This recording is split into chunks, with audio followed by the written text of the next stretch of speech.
Hey guys, welcome back to Must See Films. My name's Darren. Let's talk about One Flew Over the Cuckoo's Nest. This has to be one of my favourite films of all time. I watch it every couple of years, and I purposely leave long gaps in between because it's such a powerful and emotional film that it needs to be saved until I'm ready to go through that gauntlet of emotions. Not every film is capable of this kind of impact, and it's become more and more obvious to me how truly unique this film is. One of the major reasons for this is its triumphant and tragic ending that makes it so powerful.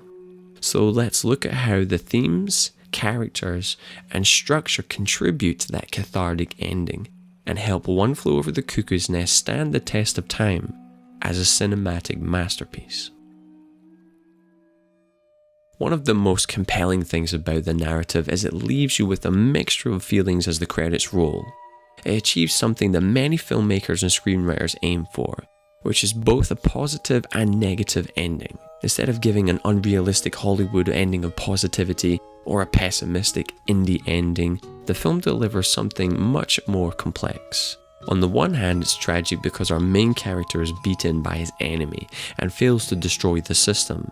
But it's triumphant in the sense that the chief escapes this physical prison that has been holding his mind hostage. But why? Why is this ending of the Chief's journey such an impact on the audience when he has very little screen time? For that, we need to talk about theme and about McMurphy's true narrative purpose. R.P. McMurphy shows up from the wild, a man of nature, a rebel with this freedom of expression, and is introduced to disrupt this very prescribed status quo of normality in the ward. And although this is a place for the mentally ill, the ward also represents the greater idea of the institution, squashing the thoughts and feelings of the individual, and is a place of conformity. The ward is a prison for these now emasculated males who are trapped mentally and physically by the establishment that want to keep them under control.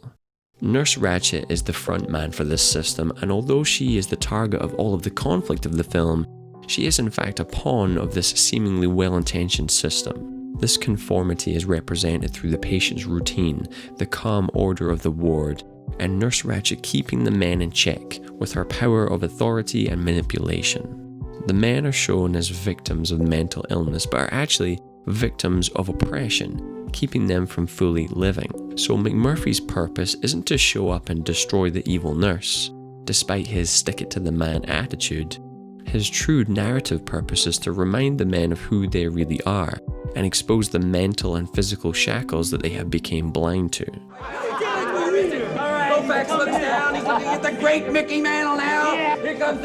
Through his rebelliousness and spontaneous actions, he is able to remind the men of what it feels like to be alive. He's like Jack in Titanic, teaching Rose to fight for her life. He's like Mary Poppins, who helps save Mr. Banks for the sake of his children. He's rebellious like Tyler Durden, who shows us the very synthetic world around us and helps us dig for truer meaning. One of the main things he offers is an outsider's perspective, and it's for this reason why the first group therapy session is so important. McMurphy very cleverly becomes an observer in this scene. Learning the rules of the world, he watches how the nurse controls these other men, with her manipulation disguised as therapy.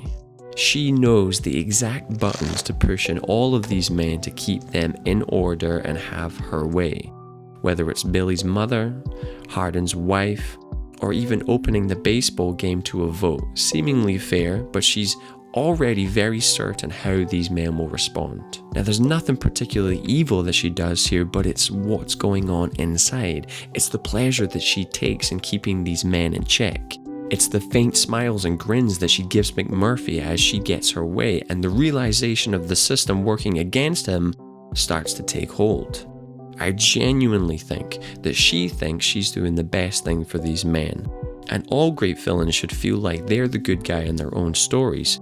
But the reason why I think she is one of the best villains ever is her almost hidden enjoyment in winning these power struggles with McMurphy. It's a fucking home run! Gentlemen, stop this! And when she starts to feel her control slipping as he wins the men's spirits during the animated baseball game, we see the scene where she chooses to keep him on the ward. And it doesn't matter how many times I've seen this film, the performance here is so brilliantly subtle, I can never fully tell what side she's on. Whether she sincerely feels that this is the best thing for him, or she wants to keep control and dominance over him by making him permanently committed. I look right in her eyes every time, and I can't see the truth of what she really thinks. As an audience, we desperately want her to pay for the pain that she has caused these men, and we root for McMurphy to take her down. But Ken Kesey, the author of the book, thought of McMurphy more like the hero in a western, arriving into a new town, causing chaos and saving lives, but ultimately destined to die. His true narrative purpose is impacting the spirits of the men, the maturity of Billy, and the courage of the chief. It was Barry Jenkins, director of Moonlight, who really helped me put this idea into words when I listened to his commentary on his film. Oh, in the original piece, there were two scenes where Juan sort of give this kid a guide to sort of fend for himself.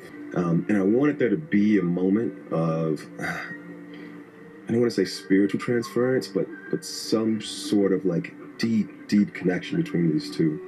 He goes on to use this term spiritual transference again later in the commentary, and these words resonated with me, and it's something that I've seen happen between characters and I felt happen in people in life, and it felt appropriate here.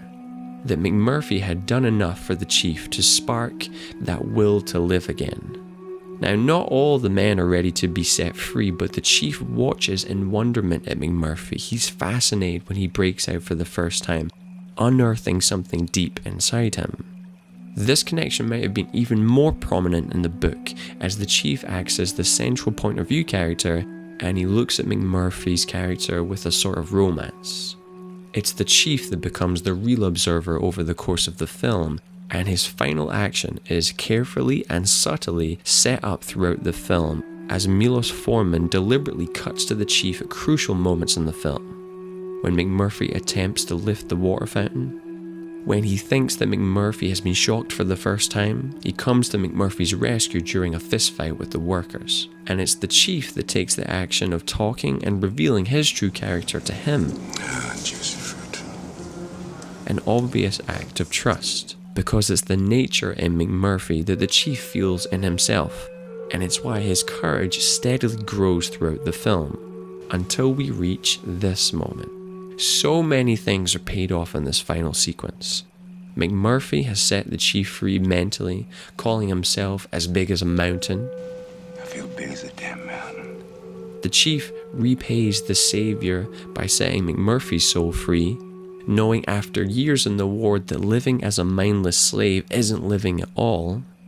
The giant chief lifts the impossible water fountain, paying off the earlier scene, and his enormous size now has narrative relevance as he escapes. And it also mirrors the opening image of the film. The chief returns to the place that McMurphy came from, the place the chief had forgotten about, the person that he forgot he was, which is a man of nature. And this theme of nature is represented also in the score, slowly building here and coming to life at the moment that McMurphy's soul has been set free.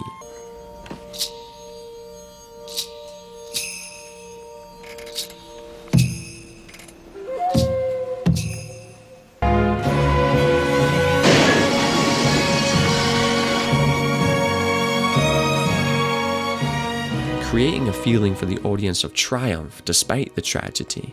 And the final message of the film could be, an individual will always lose against the system, but the system can't contain the transcendence of the human spirit. This is a very powerful theme that any individual within an institution, with a job, with parents can relate to. The universal appeal comes from our deep need to be alive and live authentically as who we really are. So the cathartic final moments of the film are uplifting for the chief, but let's talk about Billy. McMurphy also has a very powerful impact on the young, naive Billy, as he becomes the central character over which McMurphy and Nurse Ratched fight for.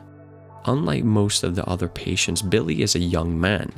We see his naivety and inner conflict as he struggles to make up his mind for himself. During every conversation, he is torn between the external feedback of the group of men and the powerful and oppressive look of the nurse. In every scene, he is back and forth, smiling for a moment in his own individuality, but then immediately kept in his position of a child as he tries to assert himself. You know, Billy, what worries me is how your mother's going to take this. As Nurse Ratched uses that mother card to emasculate him, something that has been set up ahead of time. His previous suicide attempt is also established early on. Is that the first time you tried to commit suicide? And in a film that is carefully cut together of reaction shots, Milos makes sure to show McMurphy reflect on this moment, setting up his empathy for Billy and also foreshadowing a much more powerful payoff as he takes his life at the end of the film. And it's in this moment when Billy is cheered on by the men, when his stutter disappears briefly, and we see a glimpse of his personality when the nurse pushes back the hardest. It's the moment when it becomes more than just order she wants. Her threat to tell his mother is hurtful, and she aims to destroy any sense of expression and confidence that he might have gained from one night of partying, despite making no progress after years of her therapy. This is the toughest scene to watch because you can literally see his mind float backwards and forwards between the person he wants to be and the person that he's being kept.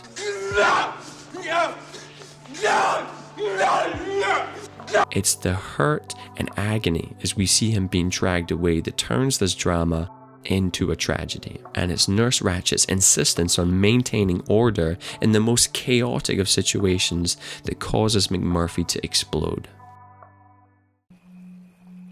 So if we're working backwards from the ending, then we move from the chief to Billy to the climax of tension between McMurphy and the nurse, then let's look at the structure that leads us to this cathartic ending. Now, not all films follow the same structure. Structure is usually a reflection of the subject matter of the story, but by exploring different films I've been fascinated with, I've noticed how much the structure of One Flew Over the Cuckoo's Nest matches the structure of Whiplash, another masterpiece with an explosive ending.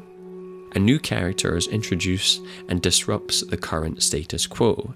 The main character and authority figure battle throughout a series of rising conflicts for position and power.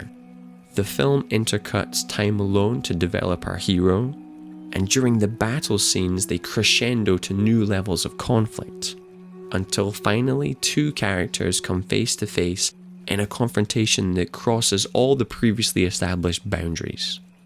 One of the main reasons for this inherent conflict across the story and in individual scenes between McMurphy and Nurse Ratched is how the characters are designed. In The Art of Dramatic Writing, it talks about orchestrating characters for maximum conflict, and also this idea of the unity of opposites. McMurphy is the ward's rebel, but on a big picture he represents the ideology of nature, individuality, freedom of expression. Nurse Ratched is a woman of order, but on another level she personifies this idea of control, oppression, and a dehumanized way of living. It's this clear and layered conflict that allows the tension to build over the course of the story, and it's the rising stakes that push us into the climax. So what makes a great ending? Well, it's more than just the last 20 minutes, it's everything aiming in the same direction, everything setting up the climax. The more I study films, the more fascinated I am to discover how well designed and constructed they are to take an audience to these final moments. When you watch a great film like One Flew Over the Cuckoo's Nest, it's easy for it to feel like magic. But by taking the film apart, you start to get a sense of the moving pieces. It reveals the elaborate and deliberate craft that guides an audience through the building conflict to the cathartic ending. And it reaffirms to me the incredible amount of work and mastery involved in carefully weaving together an effective story with impact, proving once again that an ending which connects emotionally has to be earned. Hey guys, thank you for watching this video on one of my favorite films of all time. Let me know in the comments below other films that are in your top 10 that you love to rewatch every couple of years. I want to say a huge thank you to all of my Patreons for making this video possible. And if you love talking about great movies and digging into what makes them work, then be sure to subscribe.